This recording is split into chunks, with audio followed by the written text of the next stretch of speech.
It's a rivalry renewed in College Station as the Lone Star Showdown is officially back. Texas A&M and Texas get set to do battle. We are here previewing, predicting, and breaking down this game between the Aggies and the Longhorns. Hello, everyone. I'm Chris Phillips. He's Dave Shumate. He is Cole Thompson. Appreciate each and every single one of you tuning in. Make sure you like, subscribe, turn notifications. Check us out via podcast, wherever you get your podcast. You can also find us across all social media platforms as well as our website, SECUnfiltered.com. This segment brought to you by our friends over at Prize Picks. Go to prizepicks.com, use promo code SECU at sign up to get $50 instantly when you play your first $5 or more lineup. That's prizepicks.com, promo code SECU to get your $50 bonus today. For the first time in over a decade, Texas A&M and Texas are set to do battle on the gridiron. The Lone Star Showdown has officially returned, and the stakes couldn't be higher as the Longhorns and Aggies get set to do battle. We are here previewing, predicting, and breaking down this game. I am Chris Phillips. He is Dave Shumate. He is Cole Thompson. And, of course, this is the SEC Unfiltered Tour game of the weekend, as I will make my first ever trek to Kyle Field in College Station to catch what some will argue is the game of the year in college football. Gentlemen, what's going on? Appreciate you taking the time. And to say I'm excited to break down this game with you is an understatement, to say the least. Chris, you should have just stayed in the Lone Star State, dude. I was trying to get Cole didn't offer it up, man. On my show the other night, I was trying to see if anybody would take you in, man. But hey, can this guy spend his Thursday night Thanksgiving with somebody's house? He'll find a place to sleep Sunday through Wednesday, but he just needs a place to stay Thursday. I thought you already had boots in the ground. You left the Lone Star State, but you're coming back. Cole didn't offer up his place. But no, I mean, got to be fired up for this game. Worked at A&M for 2 years. Again, never been a part of this game. I think I remember the last time Justin Tucker put it through the uprights to Emmer. Actually, I was at my college fraternity house when I was watching that game. So there's memories there of that. Again, Cole's the one that grew up in the state, so I'll be interested to hear his perspective. But overall, from just what's on the line here, we've got an SEC championship berth here. I mean, Texas A&M still controls their own destiny to making the college football playoff. I mean, Ole Miss and Alabama would love to have that opportunity. A&M does. We knew this game was going to be big. We probably didn't think it was going to have these kind of implications going in on it. I mean, most people probably didn't think it was going to have we had a playoff. Again, not berth on the line. If A&M would have taken care of business against Auburn, we'd have that. But certainly for Texas, we got the Quinn Ewers, MRI, what's going to happen there. We got a lot of storylines, but I think both teams have had a very good season where it's like, man, there's so much on the line. We forget that this game's finally back on, and I think that's phenomenal for college football. Kyle Field's just going to be just a pure scene this weekend, one of the greatest places to watch a college football game. So I'm fired up to watch it, excited to bring it in, and excited to preview this game. Look at the smile. Just look at the smile. Just the excitement, the joy, knowing that it's no longer we're talking about it. We're no longer wondering what this game could be. We're no longer having to go back on the Twitter for saying A&M would beat Texas because they're a dumpster fire in the Big 12. Well, A&M has just gotten in because of the money. We don't have any of those conversations anymore. We get to see one of the greatest rivalries that has existed in college football back on our television screens for the first time since 2011. And I'll tell you what, fans may not understand who are younger, but those fine old folks truly have the disdain, the animosity, the pure disgust and hatred for that burnt orange, that maroon, that sickening color that decides who ends up getting bragging rights in the Lone Star State. The stakes could never be higher, but you two could be both a 0-11 looking for that one-time win. Play this game out in the middle of a backyard brawl and just say, you know what? Let's unleash the dogs. Let's unleash pure hell, and let's give them a 3-hour show that everyone inside of Kyle Field, a screaming, hooping, hollering 110,000 folk through our College Station cannot wait to see. Native Texan, love this rivalry, love everything about this game, but more importantly, we just have it back. Give me 3 hours of a perfect Saturday night. Cole, I'm glad you mentioned that too, because this is a game we get so lost and caught up in, certainly in the way college football is now. We get lost in what the implications are for, college football playoff, postseason. To your point, this is a game, it needs no trophy. It needs no postseason implications. This one is It's personal for both sides. You talk about bragging rights. I mean, I could even bring up another sport, the Schlossnagle thing that happened over the summer, going from Texas A&M to Texas. That added a whole other layer. And again, it's been over a decade in the making. This game is finally back at Kyle Field. So to your point, we don't need postseason implications or anything of the sort. This one is just purely personal on Saturday night. And again, cannot wait to take it in firsthand. To your point, Dave, it is Thanksgiving week. Did want to come home, spend Thanksgiving with the family, with the parents. I did consider staying in the Lone Star State, but we'll be making our way back later this week on Friday afternoon, getting into beautiful C-Stat and gearing up for one hell of a weekend. And if you haven't figured it out yet, the final stop of the SEC Unfiltered Tour in the 2024 season, which it's crazy to say, but I just couldn't think of a better way to end it than, again, with, you could argue, the game of the year in college football, one of the most highly anticipated ball games on the slate this season. Again, guys, kickoff 6:30 p.m. local time, Saturday night on ABC and College Station at Kyle Field. Guys, Texas is a 6-point favorite in this game. The over-under set at 48.5. You look at the all-time series, Texas leads at 76, 37, and 5. And again, who can forget that final showdown back in 2011 when Justin Tucker put it through the uprights? Texas won that ball game by a final score of 27-25 to break the Aggies' hearts. And they have been stewing over that thing ever since. They get their shot at redemption, 13 years later or so. So again, as we dive in this game, guys, and again, I want to kick it back over to Cole, because Cole, I want to give you the floor, give you the stage to even go in more detail, because I think a big part of this, we're going to dive into the matchups, the game itself, lock-in predictions, but the rivalry's back, man. And listen, I've heard a lot about it. I've seen we were in Austin just this past weekend and talking to Texas folks about it. Again, it's personal. There's a lot of hatred. I got a very similar vibe, guys, when earlier this year, of course, I was in Auburn one weekend and then Tuscaloosa the next. And I made the joke, but it was serious, that neither side can say anything nice about each other. That's how this is felt too, just talking to Texas and Texas A&M folks. So Cole, give us an idea for those of us who, again, have either not followed this rivalry nearly as close as you're a Texan. You're a Texan. There's a different connection to it.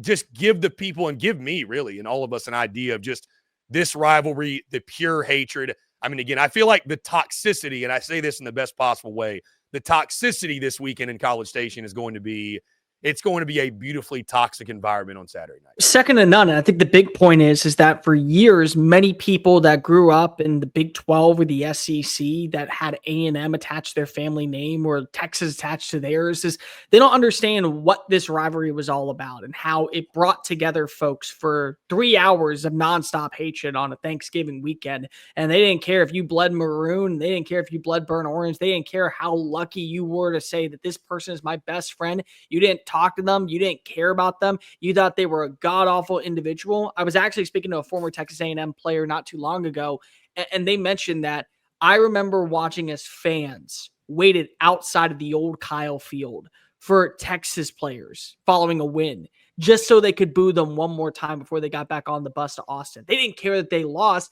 They just want to let them know you're on the wrong side. Your colors, they don't bleed down here. Your overall fixture is not welcomed into this location of Texas. And I think that many people realize that the Red River Showdown has always been, the Red River Shootout has always been a rivalry that is second to none. I stand on that because of what that game is, the Cotton Bowl, the ambiance, the Texas State Fair, that will always carry a lot of weight.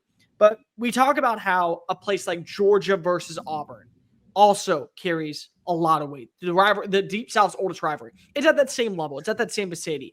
They don't like you. You don't like them. Recruits are sitting on the sidelines usually trying to decide, do I want to go to this location or do I want to go to this location? Do I believe in the future of Mike Elko or do I see a spark with Steve Sarkisian that is sustainable in the SEC? But this is about the fans. This is about fans who have been clamoring for years.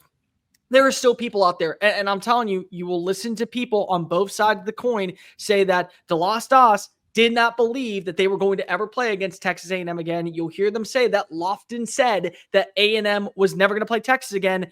whoever they truly believe is, that you will never get them to change their mind. They have made it clear that as fans, we have wanted this game back.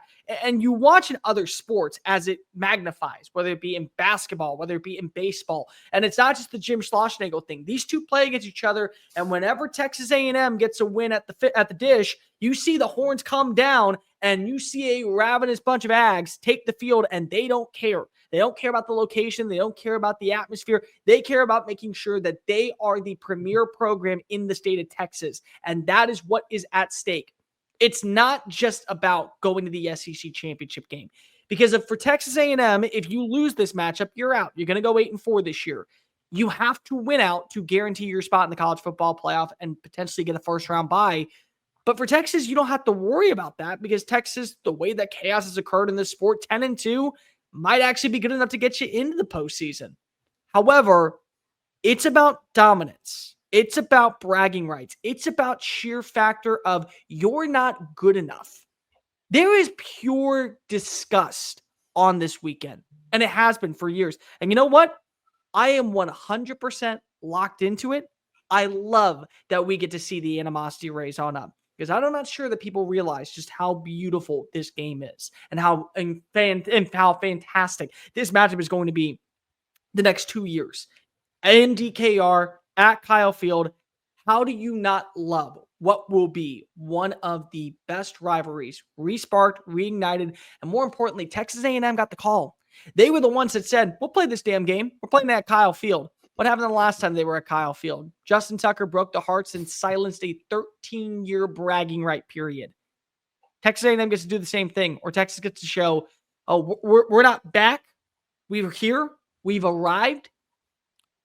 Welcome to the SEC, little brother, once again.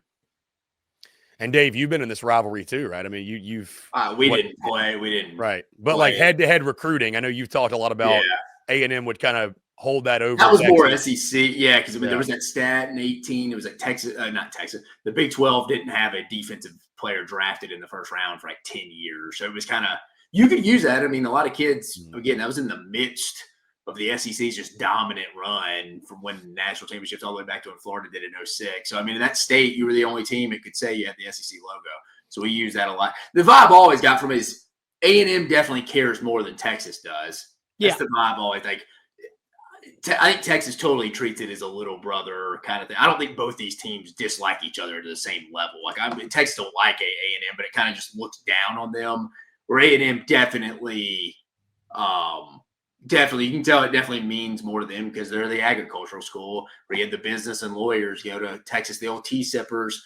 Then what was it? I think Bevo started, if I remember right, because Texas A&M stole the mascot and shaved him. And there's a bunch of stories that go into that for years on end. It's fantastic. I think A&M cares more about it than Texas does. Yeah, I was just going to say, to your point, Dave, even though they didn't play for 13 years, the hatred has not gone away in any. I'm on Twitter right now. First thing I see is a Texas fan says, I care more about winning a national championship than this individual game. That's kind of where I'm at. I think Texas has bigger. Again, it's the exact same as when you look at Auburn versus Georgia. Georgia, they want bragging rights and they want to be able to beat up on the Bulldogs. But for Georgia, it's okay. We look down on you, kind of feel. We don't care. It's a rivalry. It's not really to us. Yeah. But still, a game in which, and a rivalry in which has everything, all of the aspects you want. And again, we all love rivalry weekend, which is what we're entering. This is one that we're so happy to have back on our calendars. And again, speaking, guys, on the game specifically, Dave, you brought this up. The status of Quinn Ewers, death taxes, and Quinn Ewers is dealing with some injuries yet again.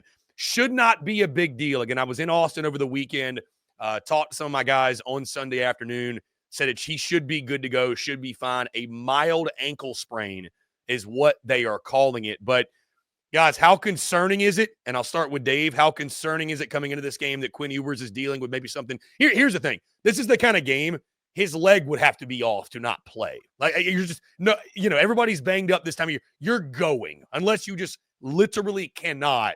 This is one where you're like, Coach, I'm playing. Shoot me up with whatever. Tape me up. I'm playing in this football game.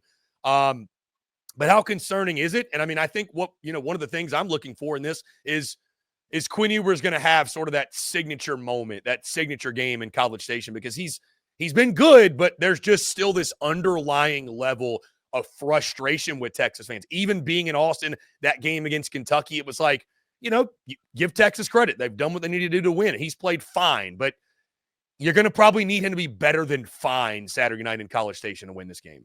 Yeah, obviously, if he were to, I saw Steve Sarkisian said he was practicing today. He's going to play, but you're right. If you did have to see Arch a lot, it's disappointing as the Texas A&M defense was this past weekend at Auburn.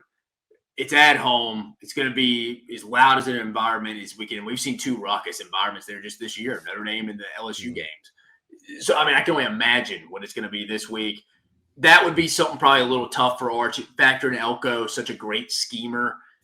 That I can imagine the second half adjustments is where they really maybe get to him. So, yeah, we've seen Quinn Ewers. We've seen a proof of concept in these big environments, the big house at Bryant-Denny Stadium last year against Alabama. We've seen him play well in big games. So, yeah, that would be something you would be missing at some point. But I'm with you, Chris, unless Quinn's leg was off. And even then, I'm sure he's going to play in this game, especially as a fellow Texan. So, yeah, I fully expect maybe something happens where we see Arch in the game. But I think going into it, fully expect to see Quinn Ewers. But it would be a big loss just because I think that atmosphere is going to be something not just Arch Manning's ever played in, really anybody it's been associated on any of these 2 sidelines. And that's Steve Sarkisian and Mike Elko, too. And let's be honest, those guys have coached as coordinators in some pretty big games. I'm going to stop both of you real fast because we're going to correct this. It's Quinn Ewers' first big game of 2024 because he was able to march on into Bryant-Denny Stadium last year, 3 touchdown performance, beat up on a Nick Saban Alabama-led team, and he also set a Big 12 record against Oklahoma State en route to a college football playoff appearance. So he has shown you he's played in big games. He hasn't been the X factor in this year in a big game, in a marquee matchup. You can talk about probably the Michigan game as being his big breakout performance and the way that Michigan's played at this point. You still have some question marks. Still a good defense, but they've been without Will Johnson, and they've allowed teams to stay around for too close for comfort. I'm actually not wondering about Quinn Ewers in this game. Here's what I want to know. Do you have a secondary punch? Because I brought this up on the analogy on Sunday Funday yesterday. It's like you're trying to convince your dog that doesn't play fetch for 12 years on his last day on earth. Hey, let's go ahead and run some laps and you bring back the stick. He's not going to learn at this point. Quinn Ewers is who he is at this point. It's week 14 of the college football season. You know what he can do, what he can't do, what he is good at, what he struggles with, what are things that benefit you, and what are things that hinder your success. And also, I'm sorry, but when you have a 2-possession lead at home, maybe it's best to make sure that your quarterback is rested for the Lone Star Showdown rather than continue to trot him out there. I thought it was malpractice by Steve Sarkisian to leave in Quinn Ewers when you realized that the injury was going to be a big deal, or at least I think the way it had to get an MRI. So I'm going to see what's the secondary punch. Do you have a great ground game? Do you have an offensive line that can be sustainable against a front 7 that is ferocious and will get after a quarterback? Do you trust that you have wide receivers that can turn a quick little screen route into a 17-yard pickup? Do you feel like that you can win across the middle of the field? I think that this game is as important for Texas, not with style points, but more importantly, showing why there is an unrelenting doubt. Not only are they built for this type of moment, they're built to go deeper and deeper and deeper and deeper into the postseason. Because we've talked about this multiple times throughout the year. There are moments where Alabama felt like that it was the best team in the SEC. Then they weren't. There were moments where it felt like Georgia was the best team in the SEC, and then they weren't. And then there were moments where Ole Miss felt like they were the best team in the SEC, and then they weren't. Texas had one bad performance so far this year against Georgia, and yet still in the second half, they were able to gain a little bit of momentum. Did help that you had the refs a little bit on your side, but regardless, you gained a little bit of steam. It just was too little too late. They look like still, for my money, the most complete team in the conference. Now you got to put boots to action down in College Station, and you got to leave no doubt. It doesn't involve around Quinn Ewers. He's going to play in this game because of it is the renewal of a rivalry that he grew up watching. I truly embodily believe that partially the reason he came back to Austin last year was to play in this game. This exact moment, be on that sideline at Kyle Field with the boos hollering down for 4 quarters, or the cheers that are going to be in droves because of it is going to be at Kyle Field in favor of the burnt orange. But regardless, he's playing in this game. I don't really care about this game. I care about what do you do in this matchup as an offensive set. Steve Sarkisian, AJ Milby, Kyle Flood, your offensive line, your receivers, your running backs, everyone together. How do you make sure that you don't hurt Quinn. You allow Quinn to do what he has to do and build around it for the rest of the way. There is no doubt, no questions whatsoever. You truly are, in year one, already the SEC's finest for 2024. Yeah, the Elko showdown is going to be a lot of fun. And I think there's going to be opportunity for Texas in this game down the field. You look at some things that happened on Saturday with Texas A&M against Auburn, and then I look at, obviously, that group of weapons on the outside for Texas. Like, I think they're going to have their opportunities to hit some shots down the field. The big thing, I think, for Texas, how do you handle that A&M front seven and keeping Quinn Ewers upright? And, he's not exactly known to be fleet of foot, and especially with the mild ankle sprain. I mean, I think he's probably going to be pretty limited in the pocket. So, I mean, funny enough, this is a game. I'm not saying that they should, Quinn's your guy, you ride with him. This is a game where you would love Arch Manning's escapability. You would love his kind of more that dual threat feel, because if Quinn, again, is limited in regards to running, I mean, we know A&M's got pass rushers that are going to pin their ears back and could make life really, really difficult. But I think the shots are going to be there, guys. I think the shots are going to be there, whether it's Golden, Bolden, Isaiah Bond, whoever it is, Gunnar Helmer with the middle. Like, I think they're going to have some opportunities to win in the deeper third, if you will, and it's just about, does Quinn hit them? I mean, I really think I think they're going to be there. So that matchup with Sark and Elko, again, two of the best minds, respectively, offensively, defensively. I'm excited to watch that showdown. It's going to be a lot of fun. So, guys, we're talking on Texas A&M. I don't think them losing to Auburn changes. It doesn't change, like, my excitement level for this game but, man, A&M's got to pick themselves up off the mat, don't they? I mean, that was about as brutal a way to lose a football game, coming down to 2-point conversions, which we could have a whole other separate segment on whether you think that's silly or not to decide a game that way, and I think it is. But either way, Texas A&M now's got to find a way to rally the troops.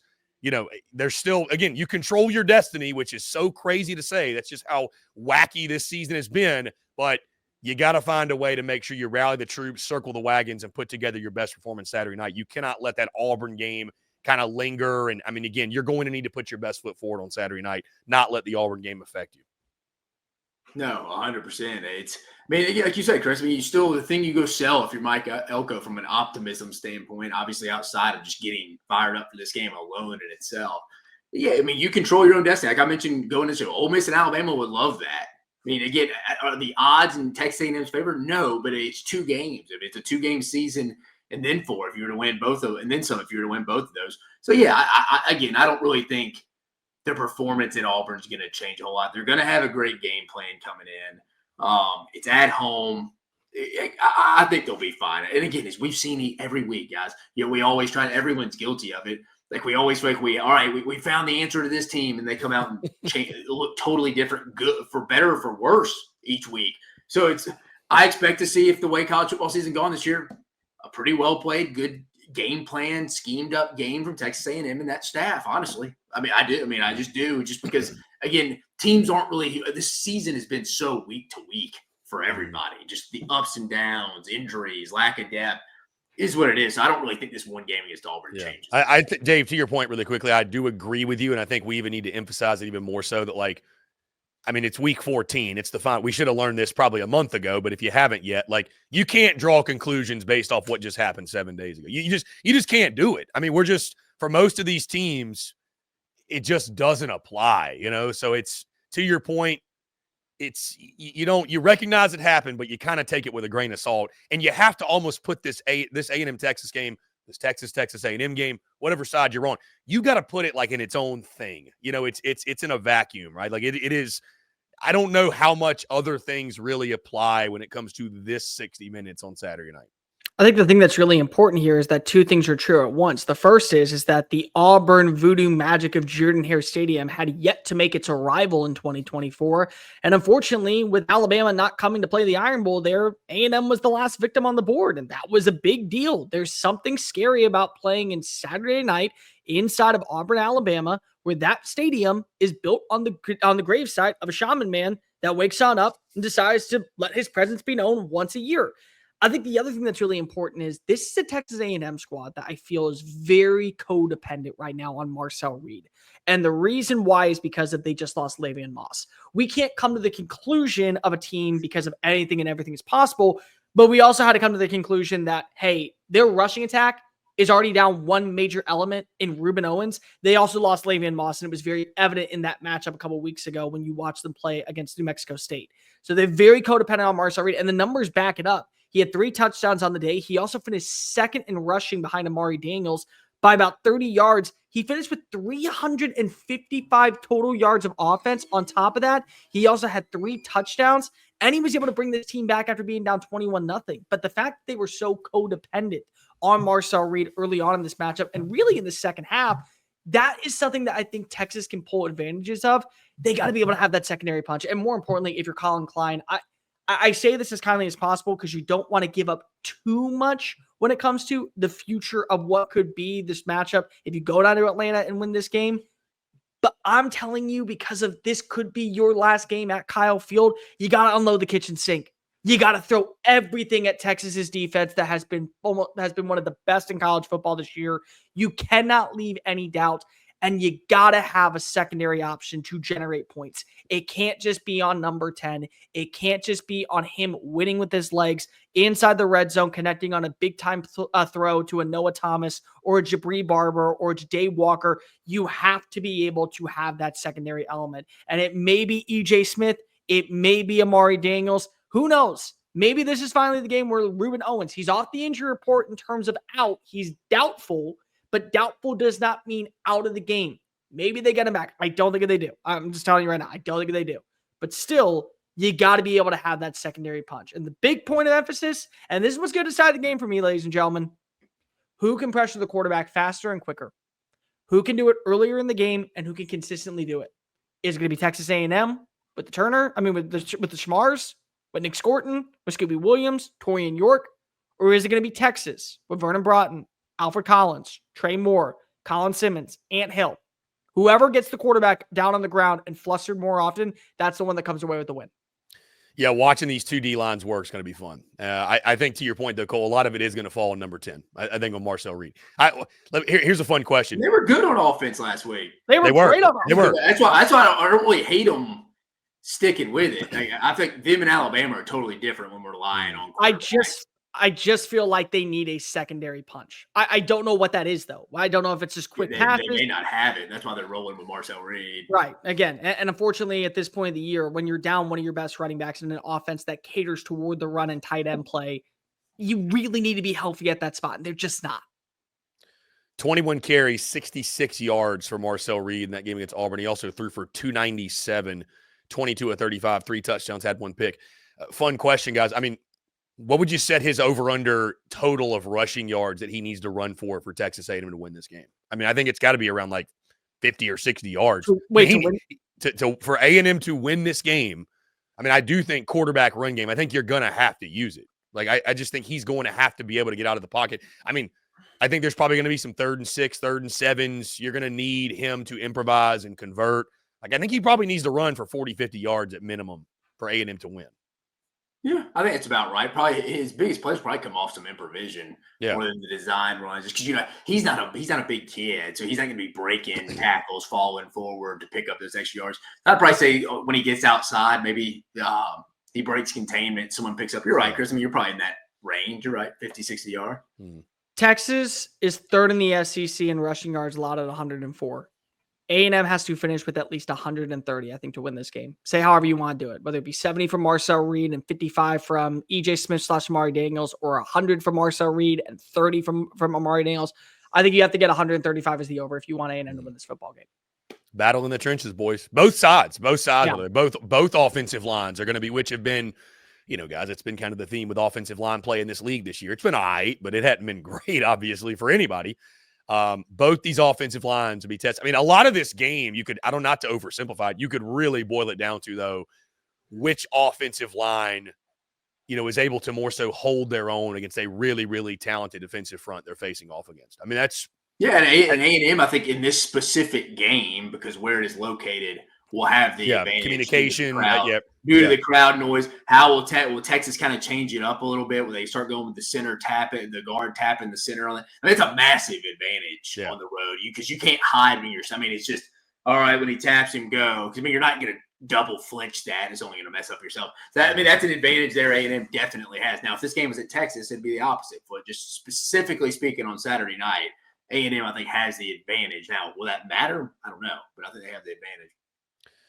And to your point, Dave, I did want to highlight that, before we dive into our predictions, lock in some picks for this game, the 12th man, and I'm admittedly, I'm giddy to experience it. Before we get into predictions, I'd be willing to make a prediction. This is probably going to be the loudest environment I experience all year. It will be the loudest environment you experience all year. Yeah. As somebody who has been there up close and in person in games nowhere near this magnitude, the way it shakes, it will be the loudest environment you've been in. And I say that with respect to our friends in Baton Rouge and Knoxville. And I mean, I've been to some great places.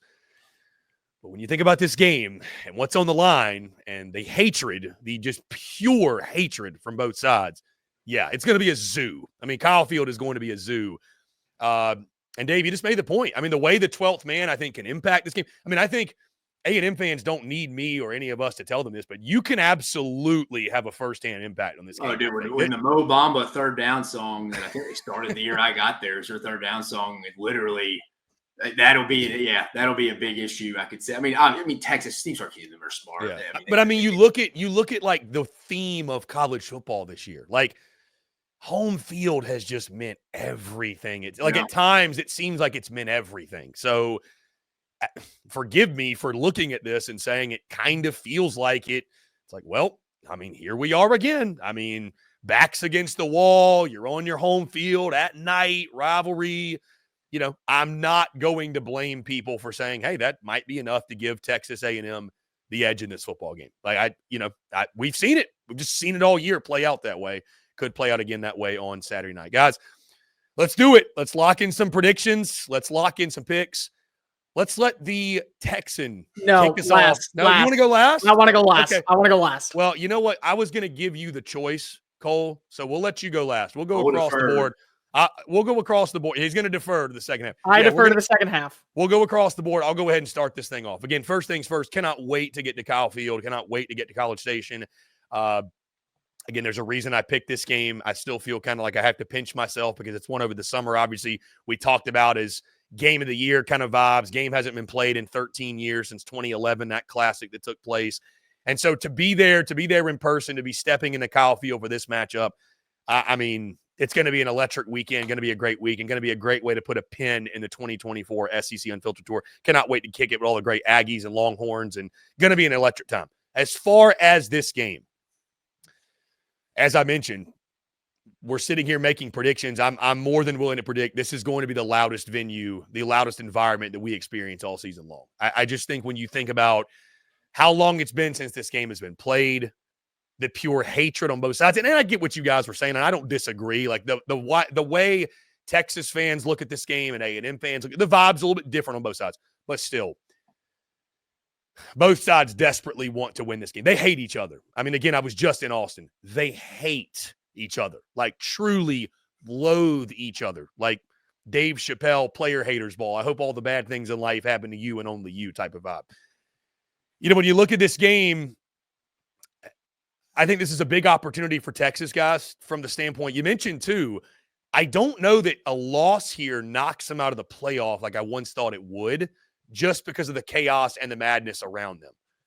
Still, though, the opportunity to knock your rival out the playoff, to punch your ticket to an SEC title, and they've been trying to, they've been kind of trying to talk down to you about, we're in the SEC, we left you guys. There's just been a lot of jawing and a lot of back and forth for 13 years. How sweet it would be from the Longhorn perspective, your first year in the SEC, and to be able to remind your arch rival, Texas A&M, hey, you're still little brother. You're still little brother. Like we're still Texas. Nothing's changed. Like, you had 13 years to get the leg up on us. And we literally and figuratively, from Kyle Field to the conference, we walked in your trap and took over your trap, as people love to say. Like, that would be the vibe for Texas. On the flip side, how sweet would it be for Texas A&M to kind of play spoiler? And I don't know if you knock the Horns out the playoff, but, you can knock them. This would knock Texas out of the SEC title conversation, right? With this winner of this game is going to Atlanta. Am I correct there? Yes. Yeah. Winner of this game is going to Atlanta. There literally could not be more on the line in this football game. So I forgive me for like trying to sell it, or maybe I'm overselling it, but I'm just kind of walking my way through this thing, and just it's going to be beautiful on Saturday night. Guys, I look at this game. I mean, again, I'm someone that I don't even know that I've been as critical about Texas, and people say they haven't played anybody. I give Texas a lot of credit for the fact they've just taken care of their business all year. It hasn't been pretty and impressive all the time, but in a season where we've seen this level of chaos and this level of wackiness, I give Texas a lot of credit for just simply, even this past weekend against Kentucky, wasn't pretty. Second half at times got a little squirrely, but you took care of your business. They have not had that bad loss or kind of that head-scratching loss like many others in the SEC and throughout college football have had. Guys, the 12th man is going to be just straight up unhinged. And if we've learned anything this year in college football, home field at night with your backs against the wall matters. Guys, this game was always destined to be a classic. I don't even care what's happened at this point. I really don't. Like, we've been counting down the days to this game, not just since the summer, but for years since we found out Texas was coming to the SEC. We knew we were getting this game back on the calendar. This game has always been destined to be a classic. It's going to be a classic on Saturday night. And I understand what we just saw. I get it. But, guys, over the summer, I picked Texas A&M to beat Texas because of the atmosphere, because of what I felt like was probably going to be on the line for both sides, even just from the bragging rights perspective. And as we enter College Station, my first experience there, I think it's going to be the biggest, best, and loudest environment we've seen in college football this season, and I'm not backing off that pick. I like Texas A&M to win this game. I think it's going to be a thriller. Again, it's always been destined to be a classic. I think Marcel Reed improvises, scrambles, runs in for the touchdown nearly as time expires, and Texas A&M gets a 27-23 win over their arch rival, winning it in the final moments in College Station. And again, it just goes with the theme of what we've seen this year in college football. Home field at night matters. That type of stuff, the intangibles matters. I think Texas A&M uses that, uses the 12th man. I think Marcel Reed, again, his improvisation on the night, going to be a big difference maker in this one. I think Quinn might be a little bit limited. I think Mike Elko and company have a great plan. I think they win this game 27-23. And I think this game lives up to its game of the year billing when it plays out on Saturday night there in College Station at Kyle Field. Yeah, I'll pass the superlatives and the hyping up. Y'all both done a phenomenal job of hyping that one up. It's like the old classic Al Michaels quote going into the 1980 Olympics against Russia or the USSR. It's like, this doesn't need anything. It speaks for itself.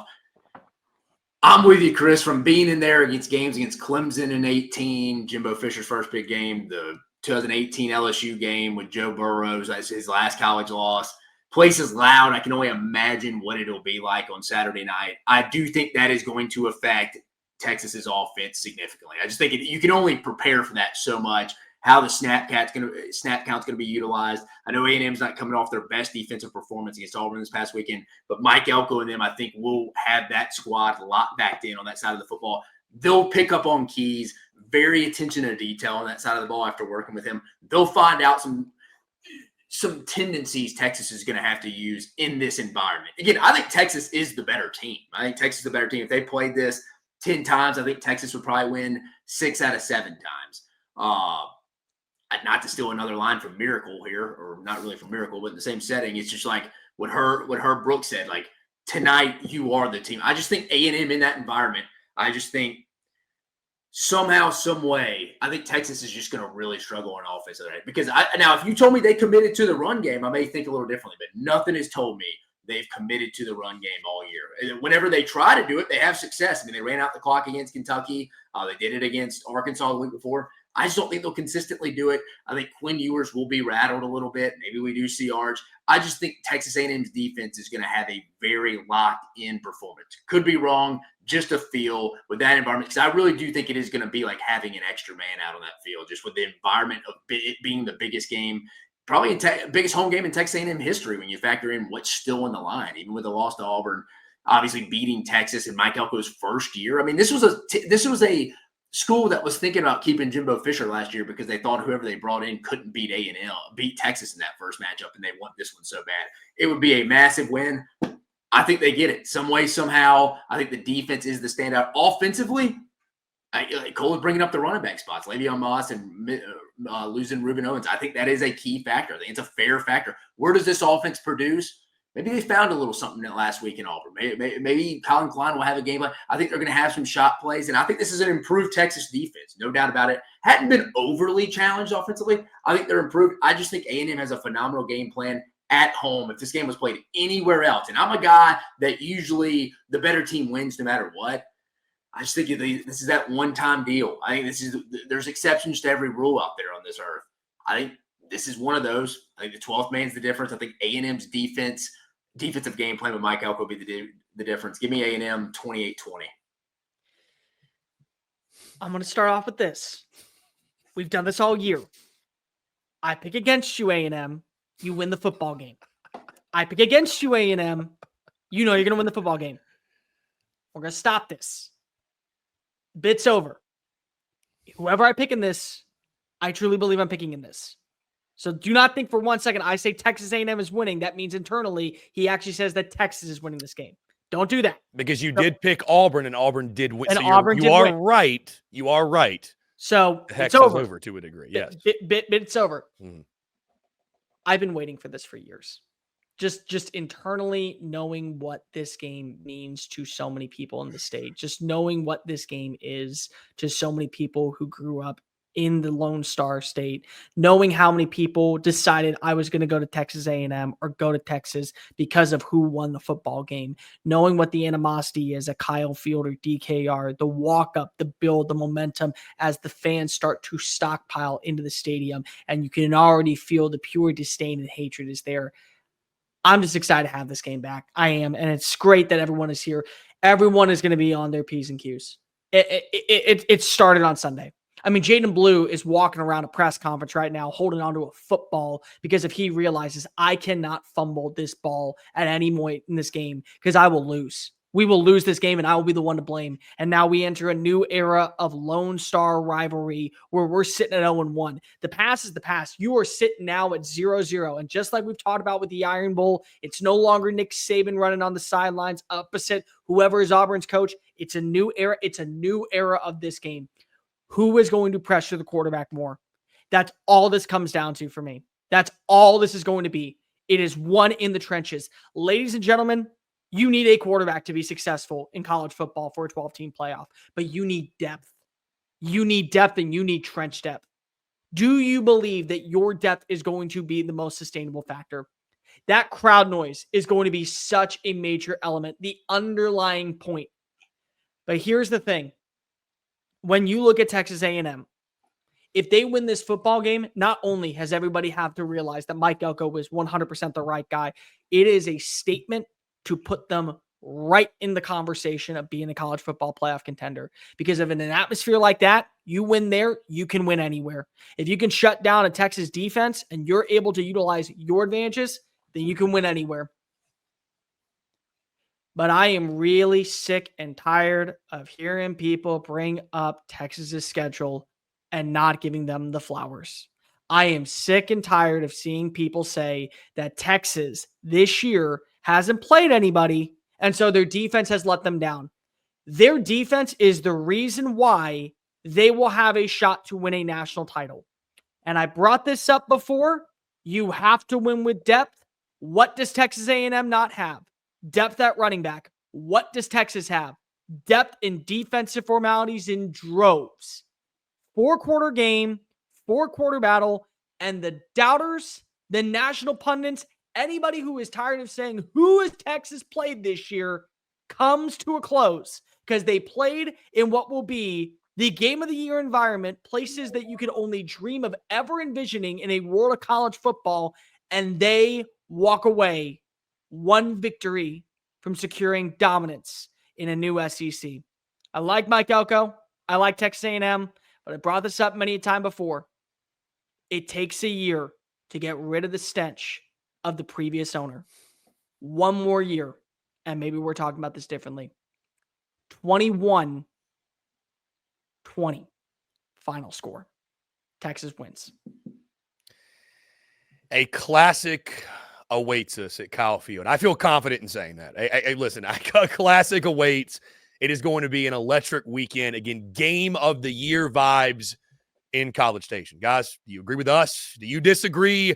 How do you see this one playing out when Texas and Texas A&M do battle in the Lone Star Showdown?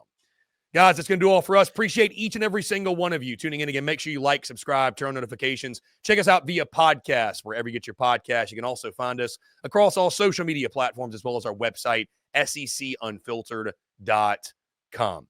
For Dave Shumate and Cole Thompson, I'm Chris Phillips. Appreciate each and every single one of you tuning in. We'll see you in College Station, and we will catch you on the other side.